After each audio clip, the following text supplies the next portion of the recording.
Hey everybody, Brady, also known as the War Hamster, here for another episode of the Re-Federalist Report.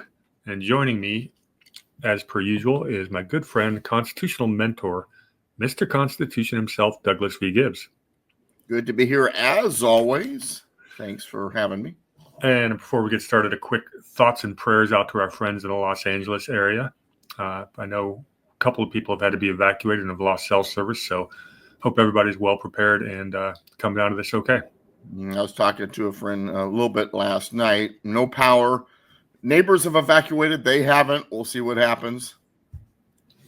Yeah, it's scary times if you're not from Southern California. You know, I was always right by the coast, so my place is where everyone evacuated to because I was usually surrounded by water on three sides. Makes it a little bit easier.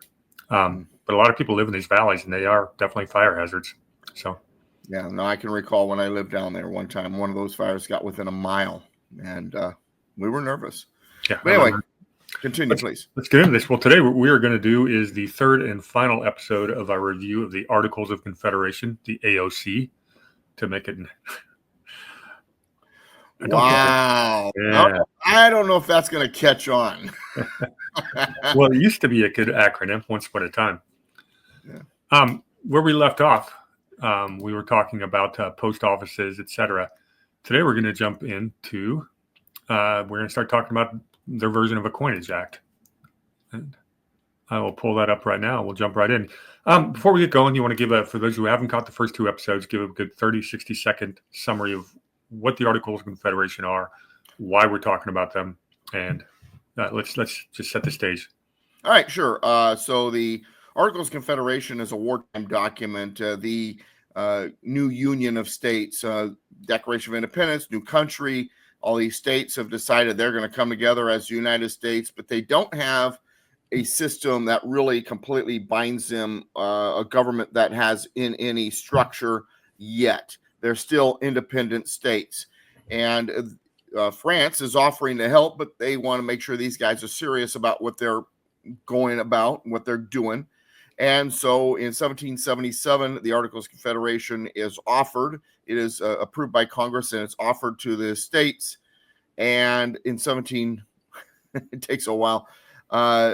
So it was, 1781 that it's finally ratified, and only because there's a bunch of smaller states who are just nervous because there's some larger states like Virginia who's looking like maybe someday might extend all the way to the Pacific Ocean the way things are looking. And so the Northwest Territory is promised taken away from the bigger states and everybody else, and is promised that someday will be organized into new states. Then everybody signs it. This is the first constitution. This is the constitution before the Constitution. And once it goes into place, the Congress operates under this. It is a confederation, though. So we have to remember a confederation is very different than other types of systems with a stronger central government. The member states keep all of their power except for very few issues, authorities, which are given to the central authority. Yeah, and it's important.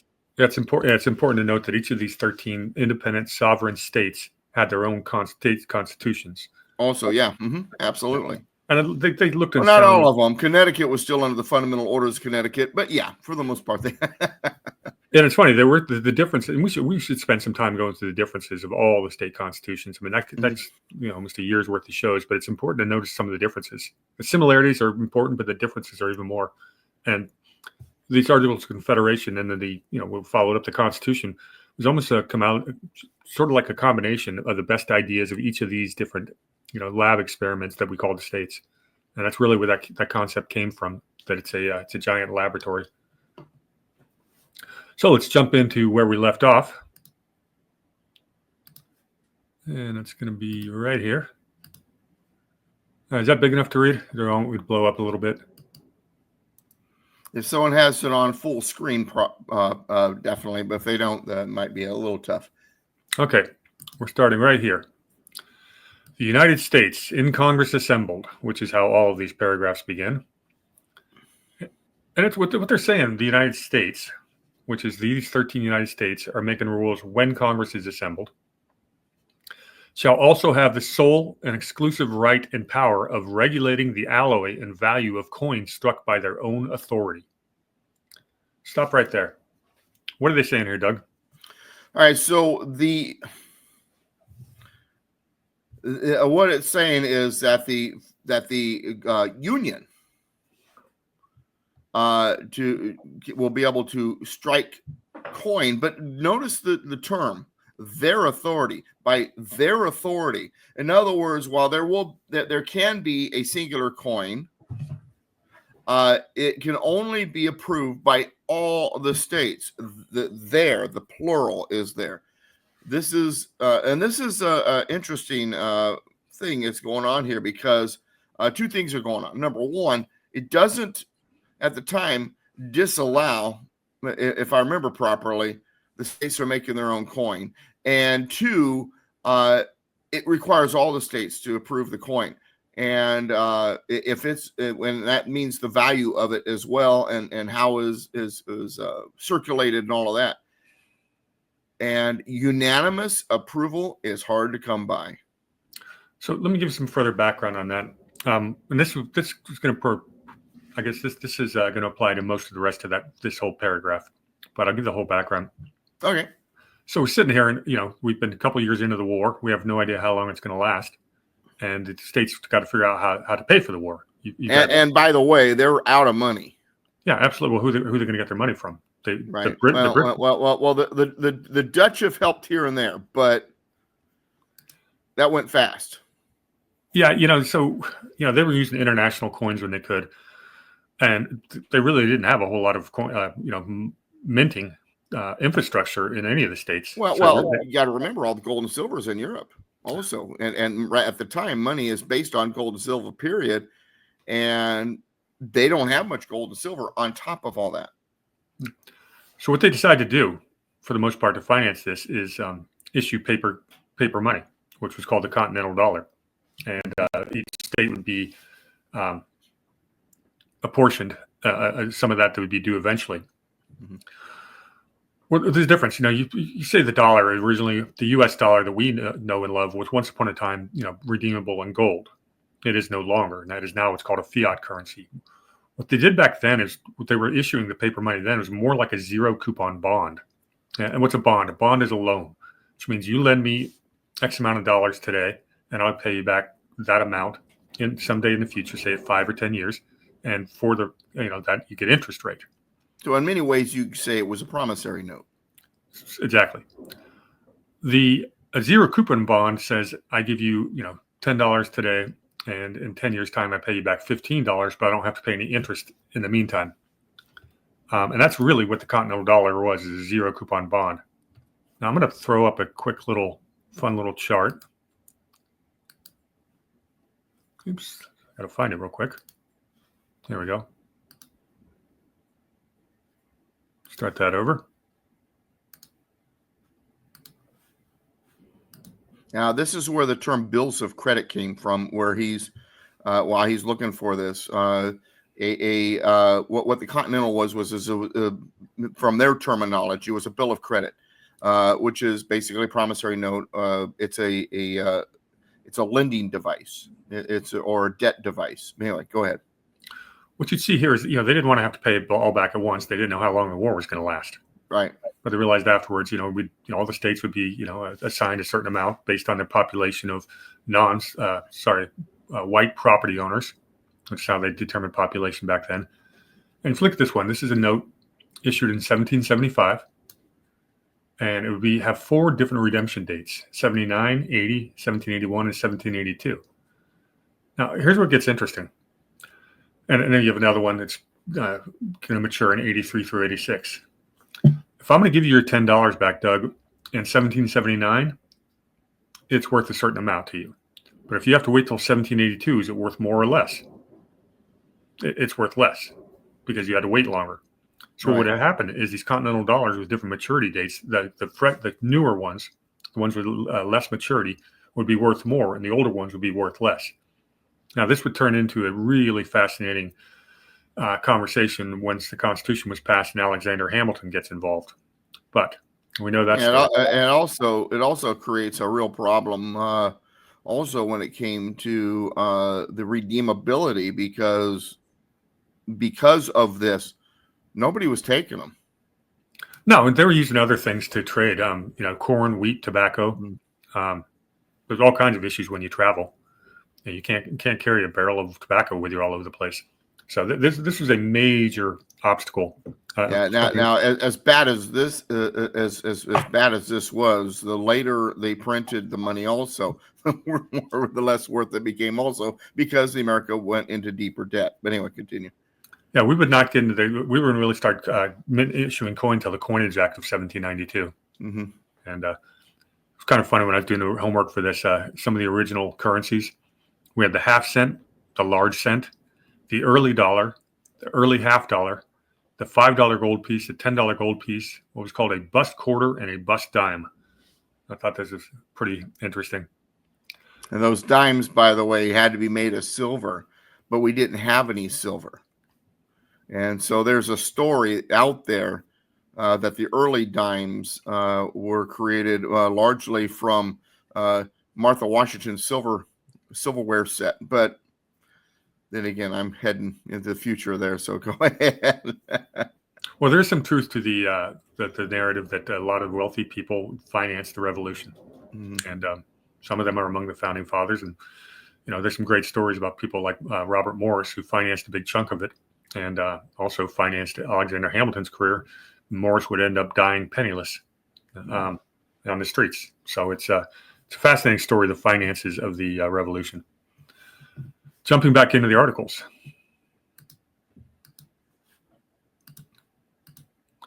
All right, or that of the respective states. Fixing the standard weights and measures throughout the United States. This is important. Okay. This is very important. Once again, we don't want confusion. Let me, if you don't mind me putting this in here real quick. These are colonies and states that are used to being completely self-sufficient and on their own without anybody on the outside having anything to do with what they do. They are completely autonomous, completely sovereign. And now they are putting together documents saying, no, you guys are in a union. And so there's going to be certain things we have to agree on so that there is no confusion between us. And this is one of those things. And when we say standard weights and measures, the American system, the inches and the foot and all that's a part of that. Pounds for weight and all that. There's a reason why we never went into the metric system. Our Congress fixes that because the Constitution has the same language, and it takes an act of Congress to change, and Congress hasn't. Well, it's important because we're now going to have interstate trade and commerce, and you want to, if I'm going to send you a 100 count of wheat, from one state to another, we better be able to weigh it the same. Yeah. Otherwise, you're going to have all kinds of confusion. Interstate commerce was a brand new thing. Right. All right, continuing. The Congress assembled shall have the power to regulating the trade and managing all affairs with the Indians, not members of any states, meaning Indians who are members of the states are subject to the state's jurisdiction, provided that the legislative right of any state within its own limits be not infringed or violated. It's interesting language there, and it's important. Well, and once again, they're trying to protect the sovereignty. They're trying to, as the old saying goes, have the cake and eat it too. The states understand they need to be in a union, but they're fighting tooth and nail to also hang on to their sovereignty. And so, because it's a confederation, not a federation, not with a federal government, not a national system, the states are hanging on to a lot of their autonomy. And on the few things that they're letting go of, they have a lot of say over. And this is where, provided the legislative right of any state within its own limits shall not be infringed or violated. In other words, this trade and managing these affairs with these Indians must, while it's a central issue, if there are any considerations regarding how the states are dealing with it, the states come first, is basically what it's saying. And what's interesting about this is this belief system goes way into the Constitution, and then until finally the federal government says, "Screw it, it's we're going to do it. I don't care what the courts say." Well, that's called Andrew Jackson's Trail of Tears. That's a great point. And of course, they were not very politically correct. They should have been calling them Native Americans, but those silly old white guys. All right. Next point is they have the Congress so assembled shall have the power or sole and exclusive right and power of establishing and regulating post offices from one state to another throughout all the United States, and exacting such postage on the papers passing through the same as may be requisite to defray the expenses of said office.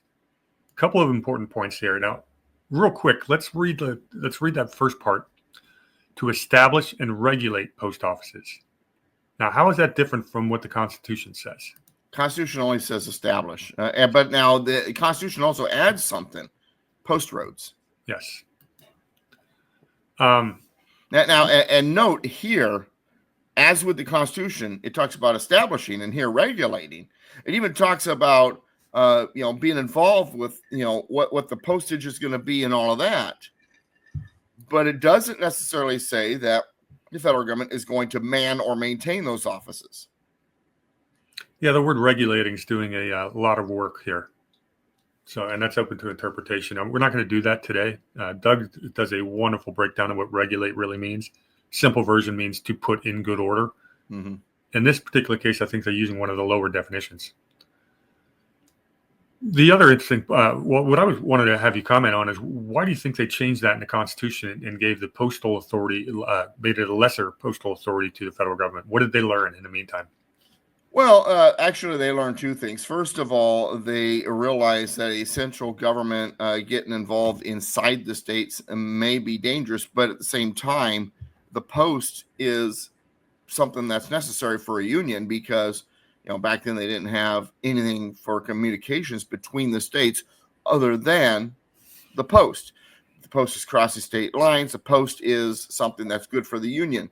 And so the central government should have some type of say over it, some type of control. But at the same time, once you allow the federal government inside your state in full operations, well, you know how the old saying goes, you give an inch, they take a mile. And that was, I think, what they learned during the Confederation period. The other thing that's interesting is they did not indicate here post roads. This is key because what would happen is towns, if they wanted to block something, they would just block a road and the post wouldn't get through. And it created all kinds of issues. So the idea of having post roads, not only created by the federal government, but there would be some type of regulatory management of it in one way or another, or some type of say over it, became a big deal. Now, that said, Postmaster General's office, 1791, once that was established, the post roads became even a bigger deal and under bigger control by the federal government. And, for those of you, for those who worked for the Postal Service and knows the history there of, or someone like me who is deeper into the history, you realize that while I'm not a fan of the federal government's deeper control, I get why.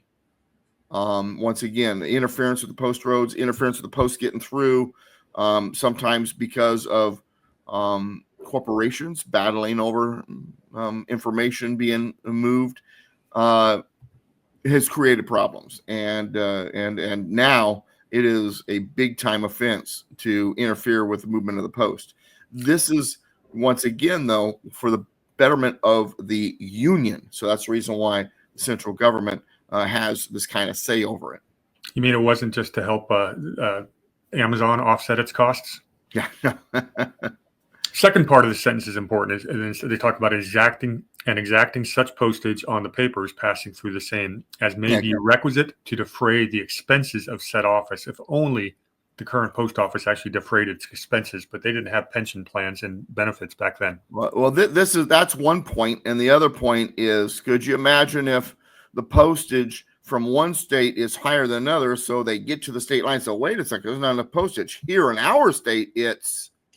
So they needed the exacting such postage on papers. In other words, it needed to be for lack of a better word, a countrywide or national recognition of what the amount should be, because once again, when you got things cross the state lines, and it's good for the union, if you've got states setting their own amounts, it could create confusion and issues with the post moving across. Yeah, and it made a ton of sense to consolidate the mail, a postal service, because otherwise you're going to have everybody, have horses crisscrossing the states all over the place. It makes a lot more sense to have a bunch of letters in one bag and have one horse. So it was just a smart way of consolidating and a very important medium. It was the main medium of communication. All right, going on. The Congress assembled shall also have the sole and exclusive right and power of appointing all officers of the land forces of the United States, excepting regimental officers, appointing all the officers of the naval forces, and commissioning all officers whatever in the service of the United States. What are we saying here, Doug? Well, we're saying that the Army for the country is going to be up to Congress to appoint the officers, confirm them. Now, what's interesting is it adds and all officers, whatever, in the service of the United States. In other words, while the militias are operating under the United States control, then it becomes a United States Congress duty. When it's in peacetime and the militia is not under United States control, then the training and the commissioning of those officers are going to be up to the states.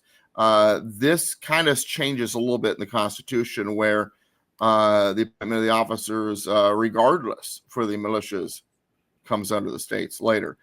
This was a little bit more control than those who believe in state sovereignty liked. Yeah, they also drew a difference between the land forces and the naval forces. And I think, and there's a reason for that, if you don't mind. No, of course, you might be getting ready to say this, but remember, they're afraid of a standing army, first of all. And then, so land and naval have always been separated, partly because you're worried about the land force being used against the people, and it needed to have its own separate governance. That also said is and this is just the reality, is they're very different services with very different duties, and naval forces are not only for wartime, they're also for peacetime when it comes to the trade and things like that. Yeah, because the biggest threat besides the European powers were, of course, pirates, and the Navy had to be permanent to protect trade, because trade was the lifeblood of the colonies. Yeah, and by the way, one of the things I'm working on, I hope I get it done in 2025, is I do want to write a book about pirates and early America. I think that it's going to be a fun project. But anyway, go ahead. I've got some really good resources for you, as you can imagine. There's a big pirate heritage where I am here in Portsmouth, New Hampshire, and I've been collecting books.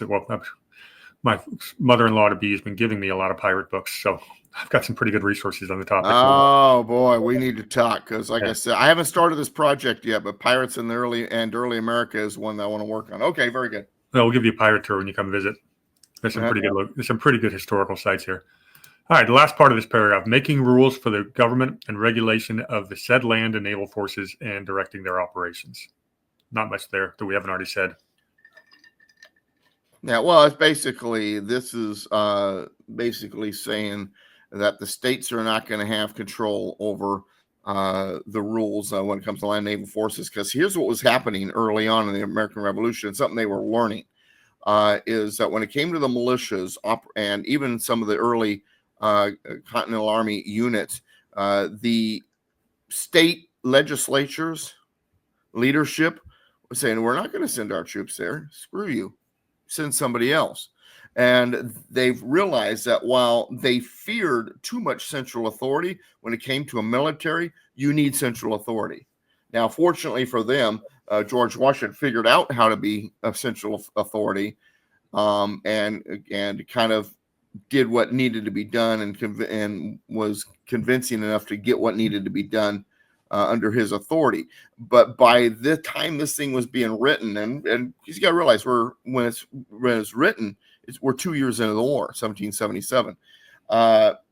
And they're realizing we've got to have a single control over our land and naval forces. We can't let the states dictating the terms on where they're going to deploy and what's going to happen. And so that's really what that is. It's a response to that. Yeah, we really were a ragtag bunch of militias, and we were losing just about every battle. And the most well-organized military in the world at the time was the British Army. Yeah, we lost 8 of the first 11 major battles. Yeah, and something had to be done about it. And thankfully, Washington decided to listen to people like his French advisors and got a lot smarter. He learned a lot during the war. Yeah, no, and George Washington, it's funny because, and we'll leave the subject after this.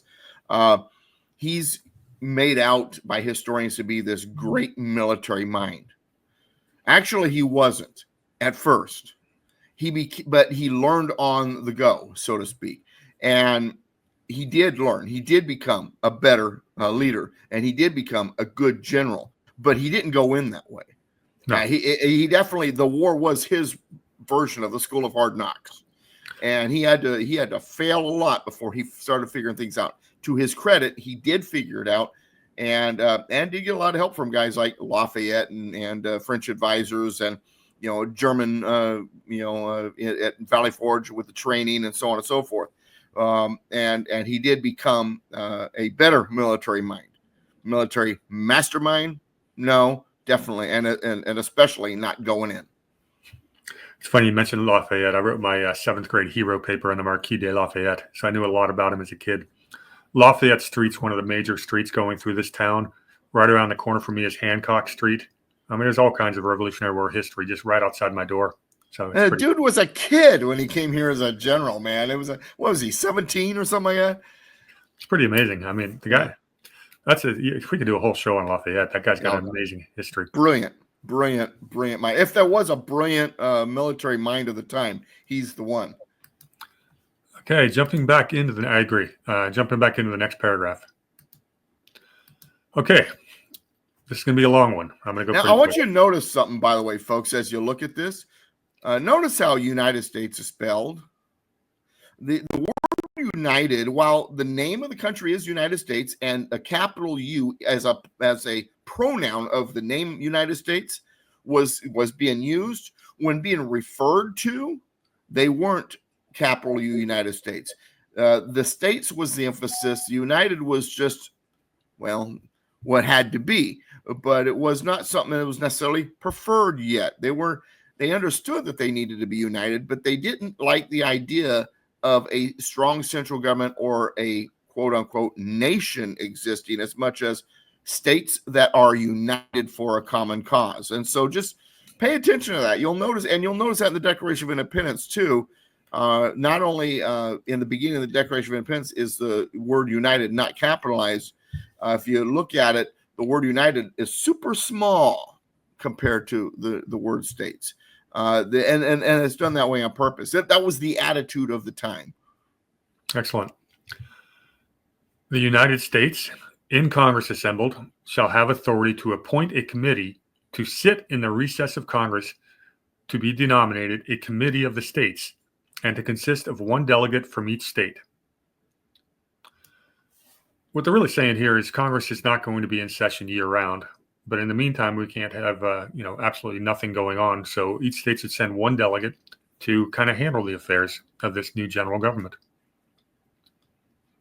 Well, remember when it came to the Continental Congresses, right? You had the first Continental Congress, and you had the second Continental Congress. So what happened in between? There was no Congress. Their attitude was it was a part-time position. They only needed to assemble when they needed to assemble. However, they learned between the first and the second, there needed to be somebody there. And that would be that committee of the states. Mm-hmm. Basically a caretaker. Caretaker, an emergency session ready to roll. the night crew. Might take a couple weeks for everybody to get there, you got to have somebody there ready to roll for the emergencies. Going on. And to appoint such other committees and civil officers as may be necessary for managing the general affairs of the United States, all lowercase United States here, under their direction. And stop. Congress is appointing the officers necessary. Oh, well, isn't there a president? Well, there was a president of the Congress, but they did not have a president like we have today. They really didn't have an executive position. Hold on, Doug. That's the next sentence. We'll talk about that. Okay. The next power is to appoint one of their number to preside, provided that no person be allowed to serve in the office of president more than 1 year in any term of 3 years. Now continue with what you're saying about the president. Well, there were as I like to explain to people, there were presidents before George Washington, but they were presidents of the Congress, not presidents of the United States. And they were basically, for lack of a better way of saying it, held about as much power as the Speaker of the House. It's a good way of putting it. And the interesting part about that is you could only be the president for 1 year out of any 3-year period, which means they wanted it rotated. They were terrified of centralized power. They were terrified of kings that won't leave. Mm-hmm. Yeah, that was one of the biggest debates when they got to Philadelphia. And they one of the main reasons of going to Philadelphia is they hadn't given enough authority to get anything done. When he says going to Philadelphia, he means constitutional convention in 1787. Exactly. Okay, continuing. To ascertain the necessary sums of money to be raised for the service of the United States and to appropriate and apply the same for defraying public expenses. Notice it says to ascertain the necessary sums of money. It does not say tax. They did not have the power to tax. They had the power to ascertain. And believe it or not, there's a difference. Ascertain is basically sending someone like Robert Morris out to convince people to give money to the government, states, come on, help us out here. There was no taxing authority, no taxing authority where you had to pay it no matter what, to ascertain the necessary sums of money. And the next part will explain one of those ways to ascertain. Go ahead. Well, and to appropriate and apply the same for defraying the public expenses. So how did they appropriate it, and who'd they appropriate it from?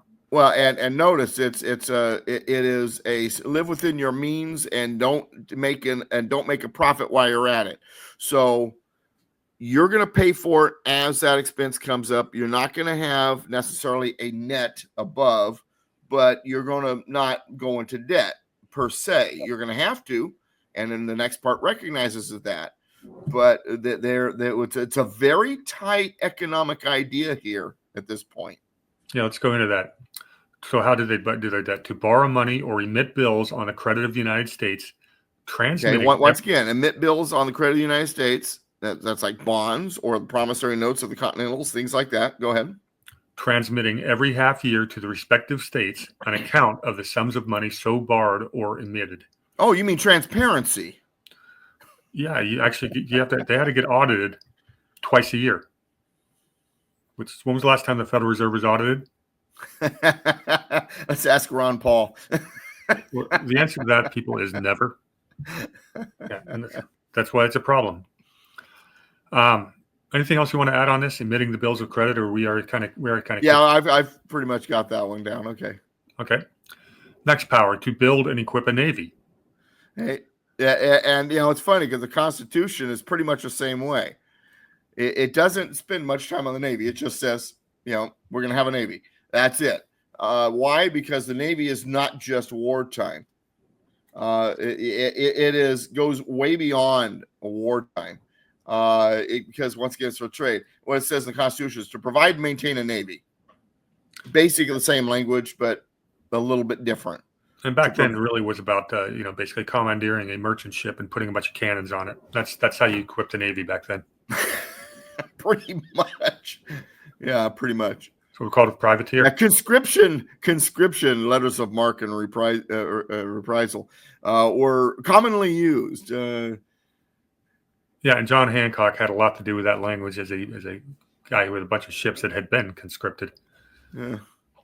All right, to agree upon the number of land forces and to make requisitions from each state for its quota, in proportion to the number of white inhabitants in such state, which requisitions shall be binding. This is the draft. Now notice that this is interesting language. First of all, to agree upon the number of land forces, in other words, the number of men, and to make requisitions from each state and based on its population. But the population is not based on free persons, but on white inhabitants. So even free blacks didn't count when it came to that. That's interesting. And I'm sure the 1619 people are saying, see, well, don't get so out of control. It's just the reality of the time. But now, why you got to understand too, and I'm going to take a little bit tangent here, and don't worry, I'll be quick with it. The civilized world at the time was Europe. So when you were encouraging immigration, you wanted white immigrants. Why? Because they came, not because you're racist, they're coming from the countries that are of the modern world. They're going to have the skills you need. It wasn't because they were racist, because Africa and Asia didn't offer anything. And so from that point of view, white inhabitants or white immigrants was a big deal. The black people that are coming in tended not to be skilled. They were former slaves, or they came from places that just didn't have the modern technology to create a skill set that we needed. And so that's the reason why you'll see sometimes white inhabitants or white immigrants, things like that often. It wasn't necessarily racism as much as it was just recognized. It's the reality of the time that those who were civilized, those who were skilled, those who understood modern world ideas were white. They were from Europe. Yeah, and let's not forget the previous founding document, the Declaration of Independence, had about, was it something like 150 words that Jefferson put in there that actually would have abolished slavery from day one. That language got stripped from the final draft of the Declaration simply because 2 of the 13 colonies were not going to sign it, South Carolina and I believe Georgia. And they I think the exact number was 168 words, but yeah. Yeah, right around there. I forgot the number. You're probably correct on that one. But it's a big deal. The Articles of Confederation doesn't discuss slavery very much. The Constitution touched on it a little bit more with the and notice the word, and you'll notice that the word slavery isn't used.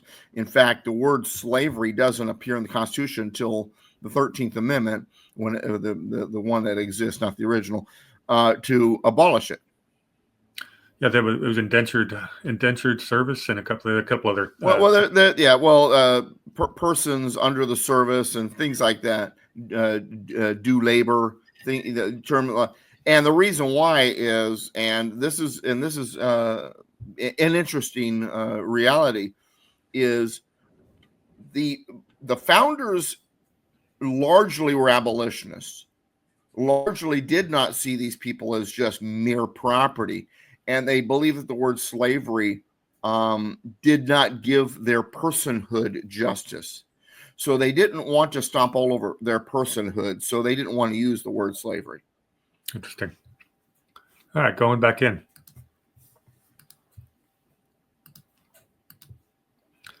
Okay. And thereupon the legislature of each state shall appoint the regimental officers, raise the men, and clothe, arm, and equip them in a soldier-like manner at the expense of the United States. Stop right there real quick.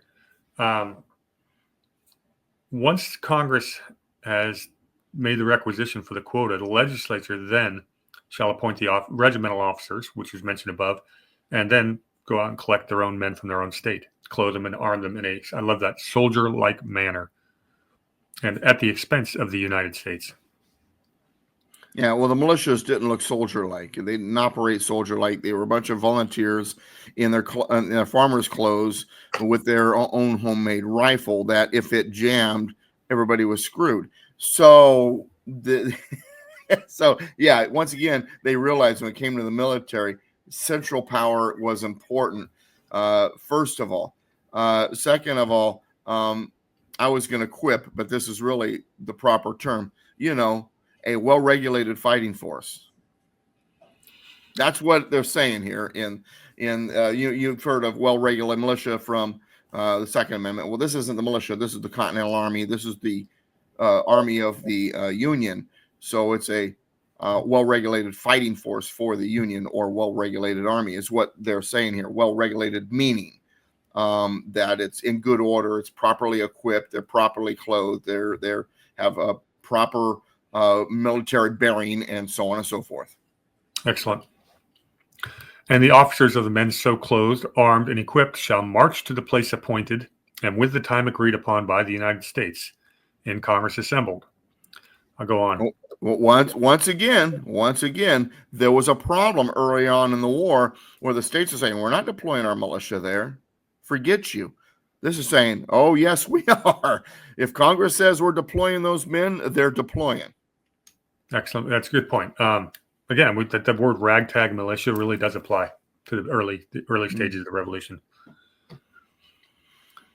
But if the United States, in Congress assembled, shall, on consideration of circumstances, judge proper that any state should not raise men, or should raise a smaller number than its quota, and that any other state should raise a greater number of men than the quota thereof, such extra number shall be raised, officered, clothed, armed, and equipped in the same manner as the quota of such state.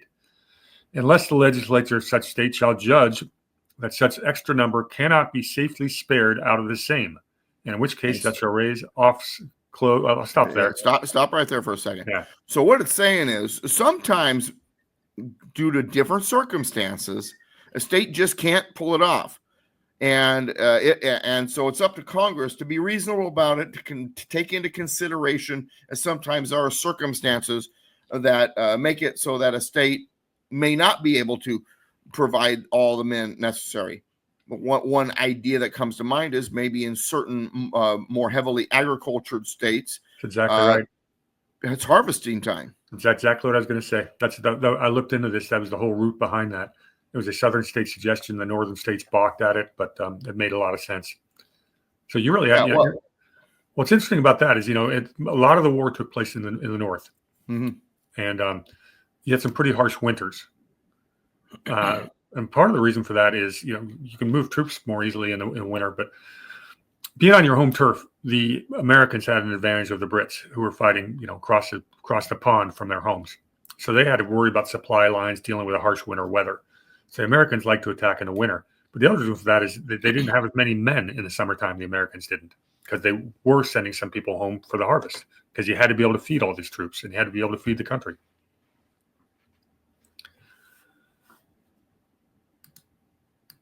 Going back in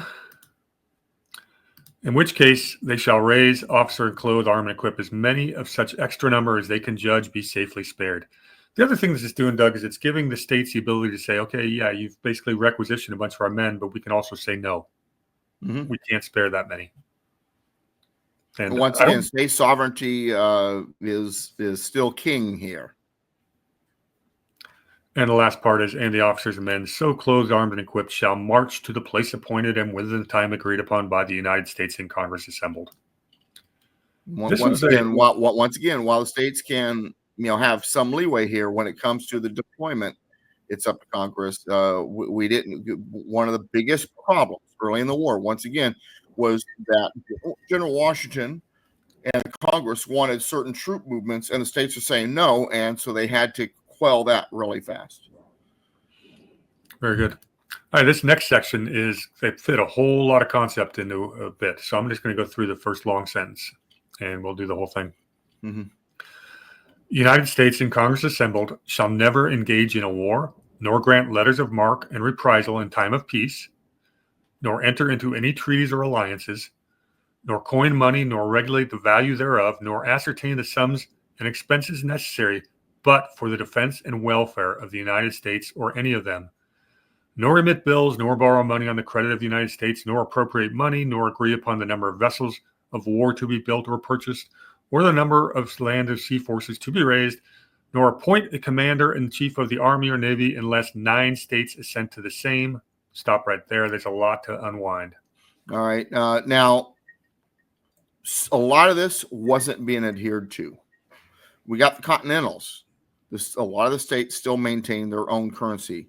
They technically weren't supposed to, but they did. And there was no way to enforce that. The central government didn't have the ability to do anything about it. As for shall never engage in war, grant letters of marque and reprisal in time of peace, or into any war, into any treaties or alliances, there was a fear that the larger states would team up against the smaller states, or that certain states or certain regions would band together to be a problem against other states.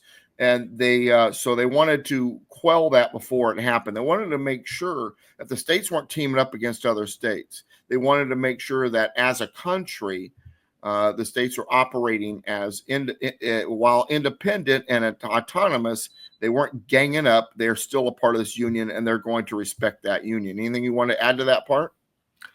No, not at all. That's pretty much it. It's a really long-winded way of saying that these are the powers that this new general government has, and the states can't exercise them on their own without a very large majority. And that's what the last sentence says as well. Nor shall question on any other point except for adjourning from day to day be determined unless by the votes of a majority of the states assembled in Congress. Now that nor shall a question on any other point also is mentioned in the Constitution. And what it basically means is the states, or the idea of laws of slander, things like none of that. What someone says while they're in Congress, that is for the purpose of the union. And what is said doesn't going to be questioned. There's not going to be any legal action. There's not going to be any states going, whoa, wait a second, we're not going to. What happens?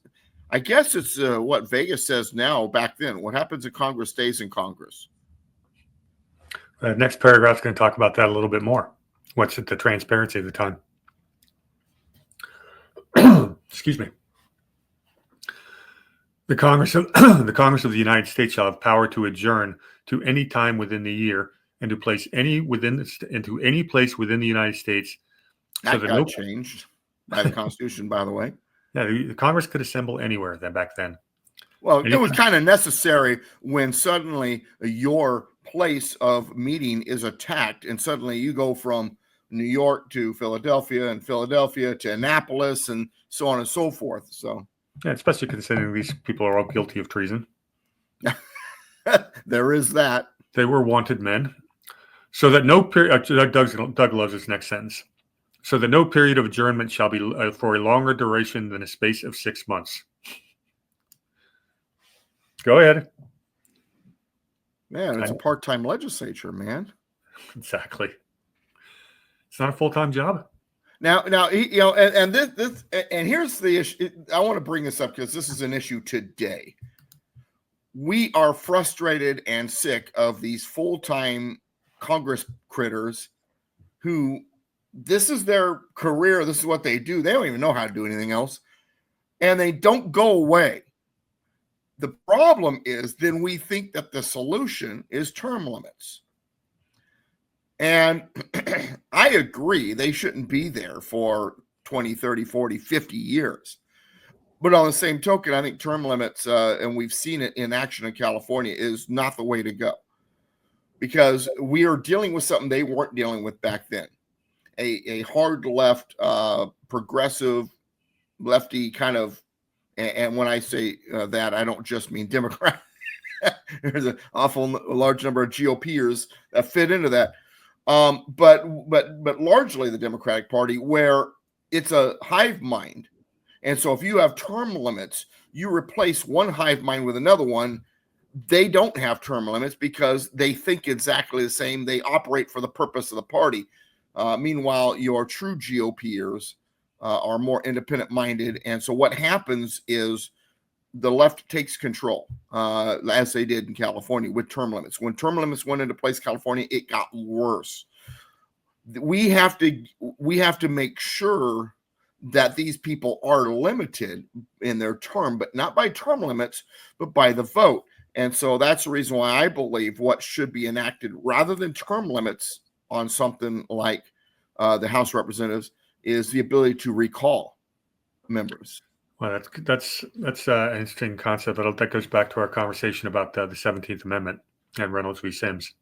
But yeah, well, the states used to recall the senators, and I've gotten into a legal argument one time with a lawyer who says, well, there's no time in history it's ever been happened. They weren't recalling the senators. Actually, they did. John Quincy Adams felt that sting firsthand. Very good. All right, let's get back on the trail. Oops, that's not what I wanted to click.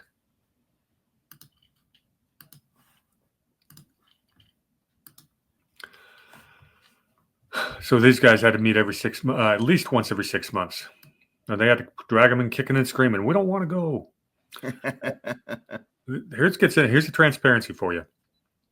The Congress shall publish the journal of their proceedings monthly, except such parts thereof relating to treaties, alliances, or military operations as in their judgment require secrecy.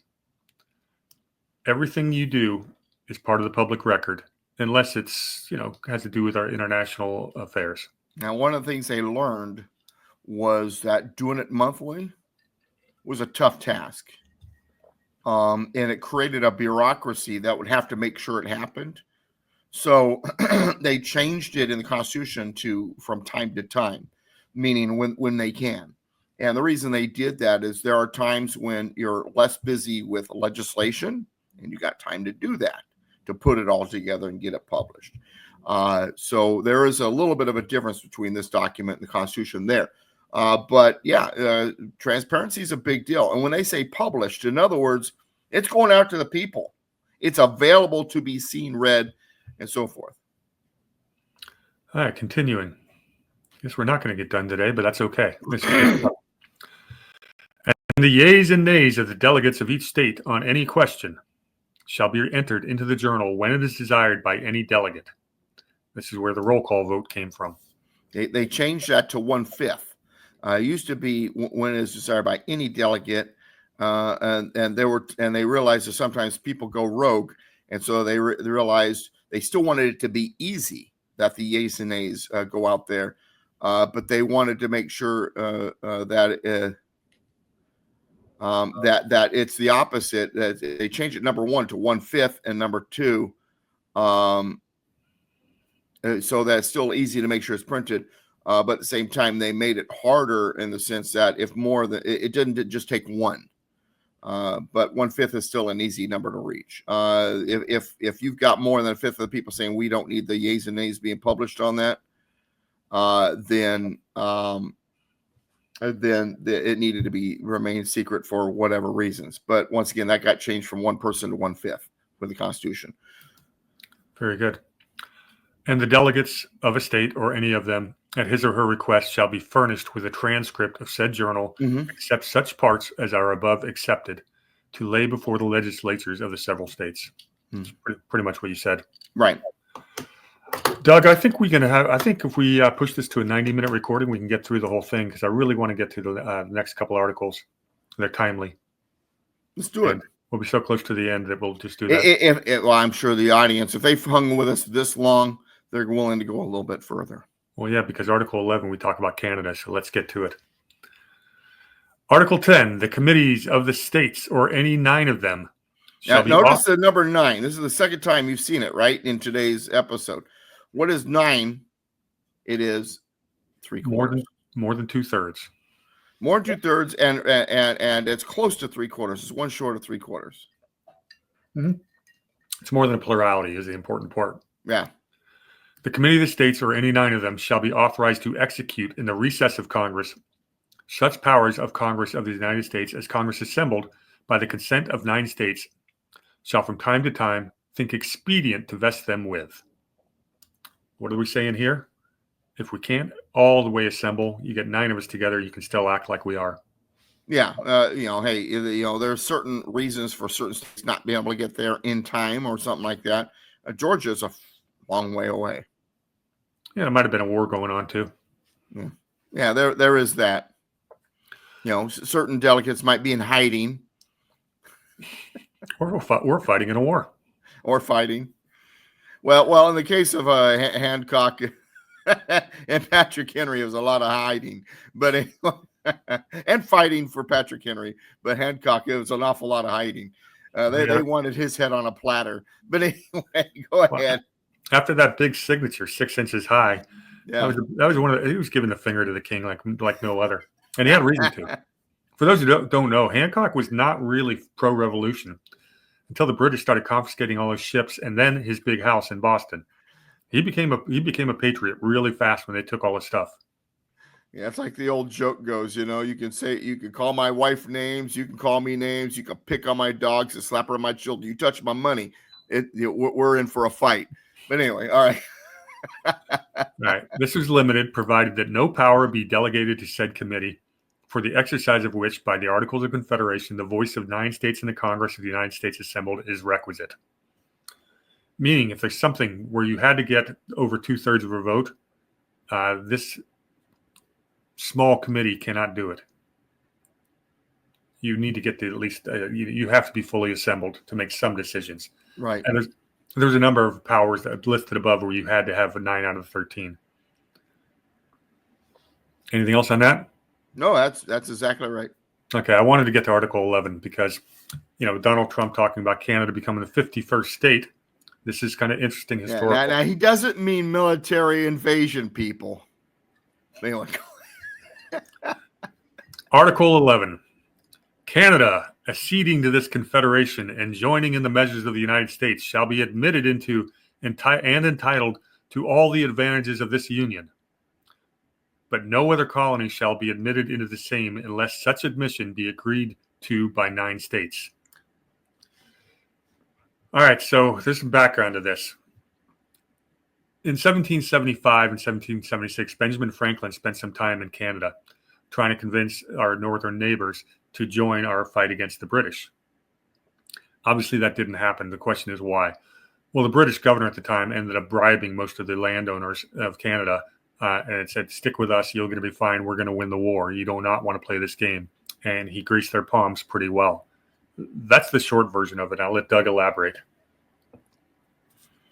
Well, and it's funny, too, because we actually did try to make some incursions into Canada to gain some of that property and to convince them to be a part of it. And all of it failed. So that's the most I can elaborate because you said it very well. Basically, when it came to the Canadians, also, and see, Canada in the long run also became something very different from the United States in the sense that they became a Commonwealth. So even after gaining their independence as a country, Great Britain had a certain level of control over them. Yeah, and they remain part of the British Commonwealth to this day. Mm-hmm. And there's also the question of the French presence. There's other issues going on there, but overall, I think you said it best. That basically the British just convinced the Canadians this is not a good idea. You want to stay out of this, otherwise you might feel the wrath of the empire, kind of thing. Yeah, and it was problematic for the colonies because last thing you knew the war was going to end. And hopefully victoriously, but the last thing you wanted was to have a foreign enemy to have a foothold on your continent, right? As your neighbor. It was considered very problematic. And what's happening here is they're saying, "Hey, guys, you don't even have to go through a big giant application process. You're part of the United States if you want to be. Come one, come all."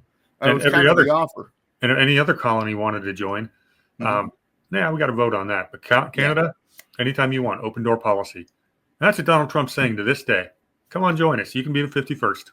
Well, he's saying that in an economic manner.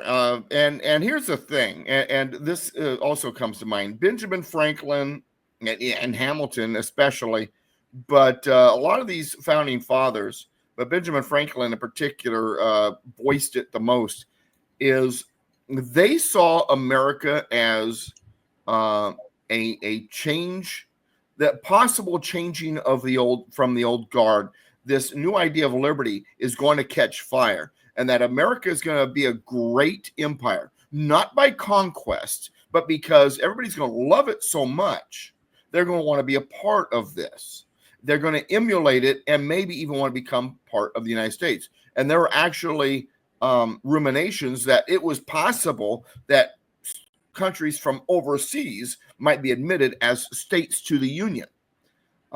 because it was such a great idea. Who wouldn't want this type of liberty? And so once again, now, unfortunately, Hamilton believed that in order to maintain this great empire, we needed a stronger central government. That's a story for another time. But they did all see America becoming a great empire. Once again, not through conquest, not through control, but people going, hey, can we be a part of this? They really believed that was going to happen. And they thought Canada, once they saw what was going on in the United States, would quickly want to sign on. Yeah, the other fun side note on this is, just a few decades later, the New England colonies during the middle of the War of 1812 had a meeting, a convention, and they seriously voted about seceding from the Union and joining Canada. And the reason for that was purely economic. The New England states, their lifeblood was international trade, and the shipping lanes were closed during the War of 1812. They were being starved for a war that was being fought to protect the South, they thought. And it's a valid point, but also goes to point out that all of the founding generation, and even the generation thereafter, believed that secession was completely legal. So just wanted to hammer that point home. Okay, continuing. After our O Canada section. That was kind of a fun sidetrack. I enjoyed that. Okay. Well, I just open up the wrong screen share, so give me 1 second. Yeah, we definitely wanted to get to the Canada part today. There is no Gulf of Mexico part, though.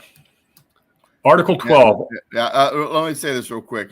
The Gulf of Mexico, there was so much going on around the Gulf of Mexico that in the mid-1800s, there are actually political cartoonists calling the Gulf of Mexico the Lake of America or the Lake of the United States. I mean, between Cuba and Yucatan Peninsula actually sent a delegation to hoping to become a state.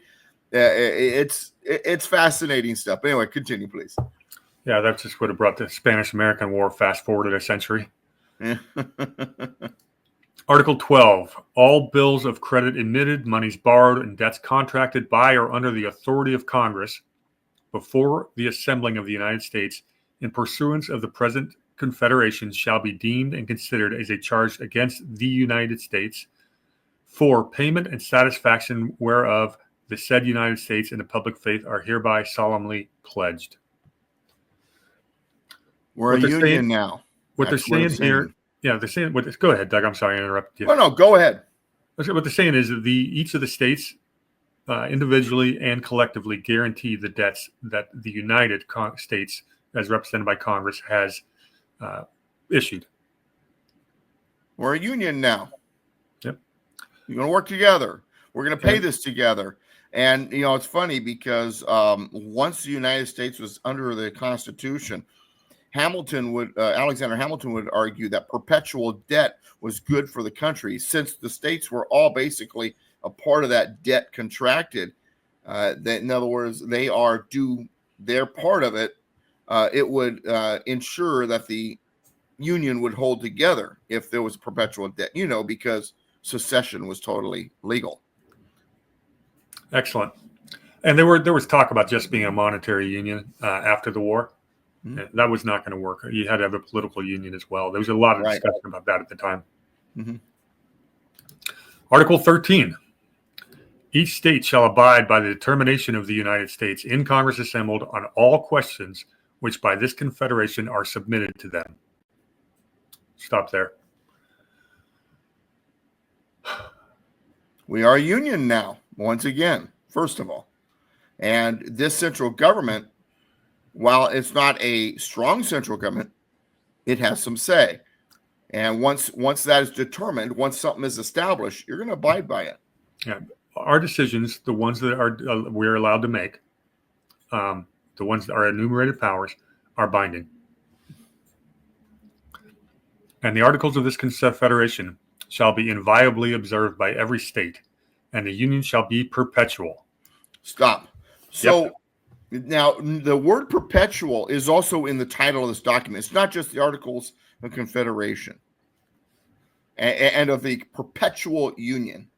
Now, there are those that will argue that that those words means that it was not legal to secede.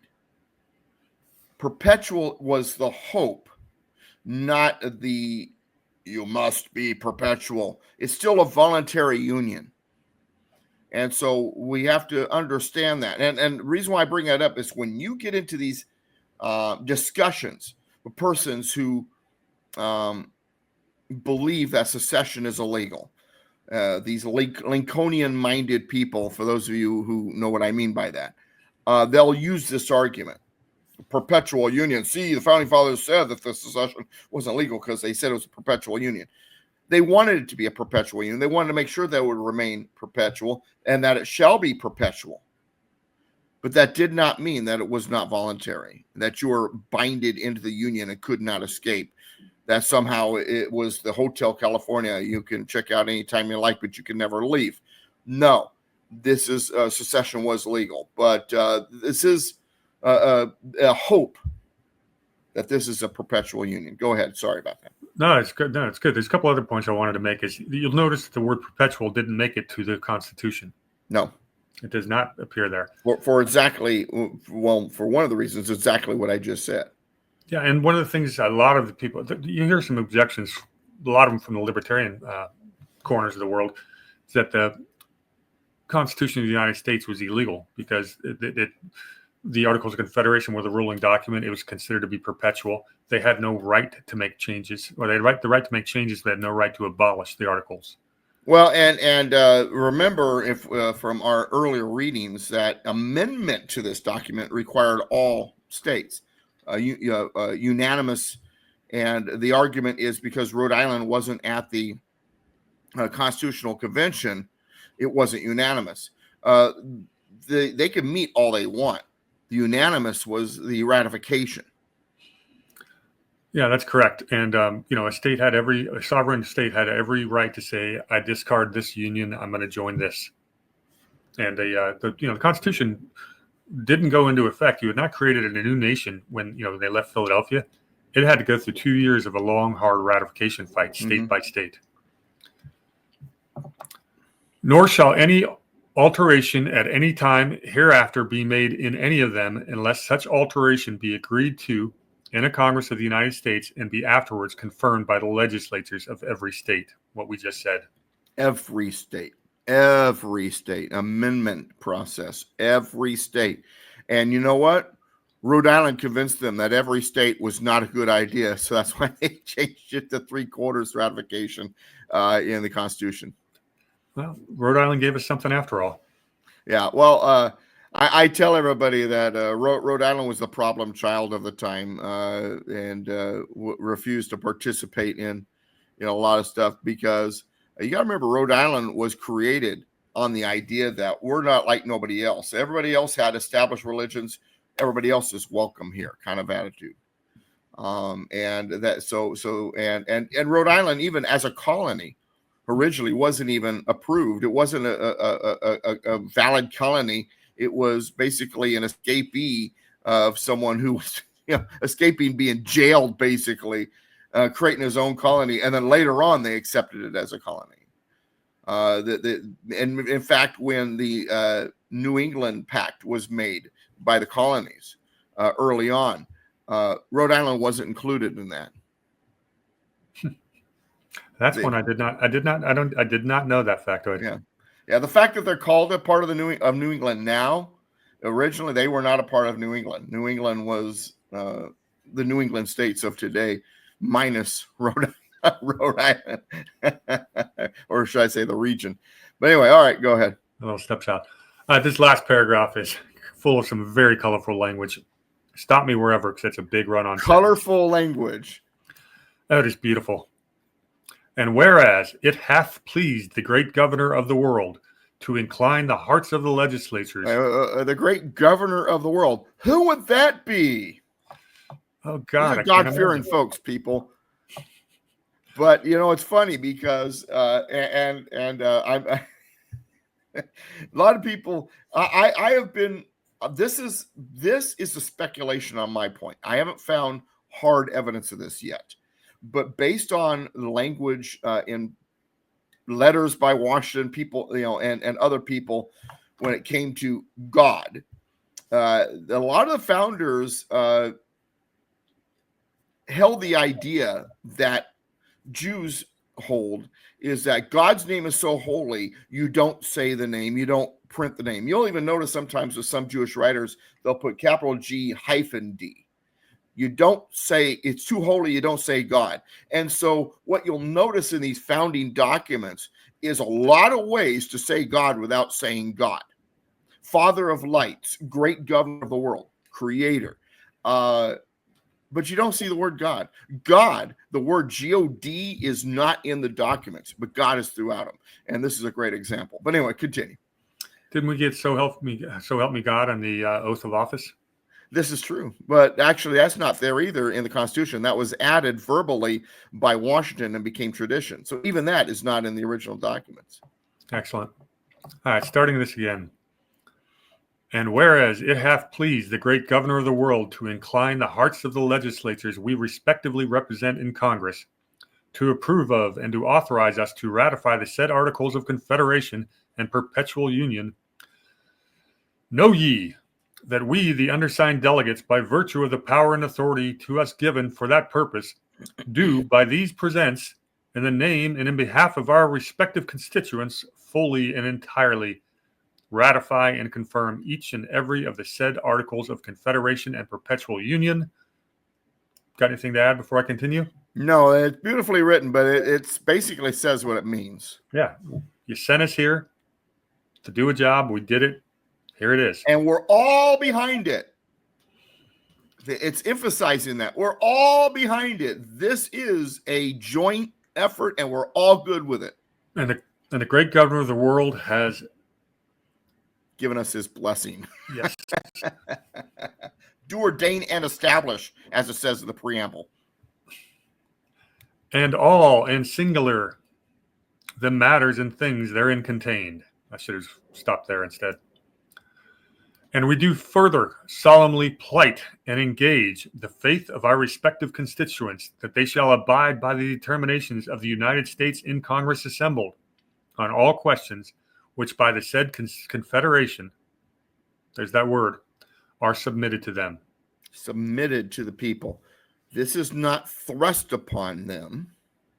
This is submitted to them. And what does submitted mean?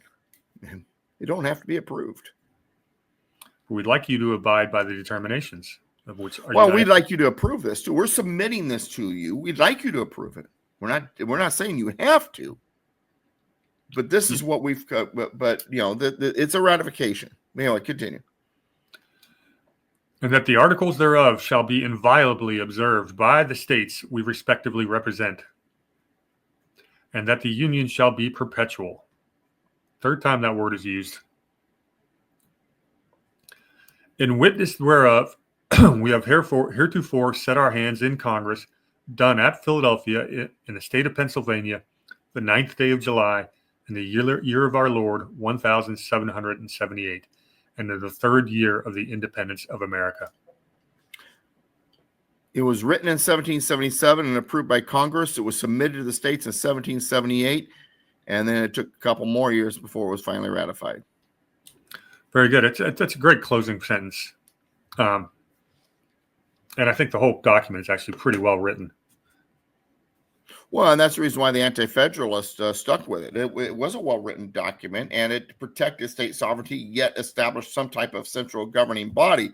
But the central governing body, because it's a confederation, really didn't have much power authority. And as Shays' Rebellion and other instances in American history would prove, you need a stronger government. But once again, and this document shows this, they were scared to death of something too strong. So how do you find a strong central government, but yet it still has much of the same ideas behind the Articles of Confederation? And so they found that in-betweener, that balance with the Constitution. That's what the Constitution was intended to be. The Constitution as ratified and the Constitution as it is today are two different things.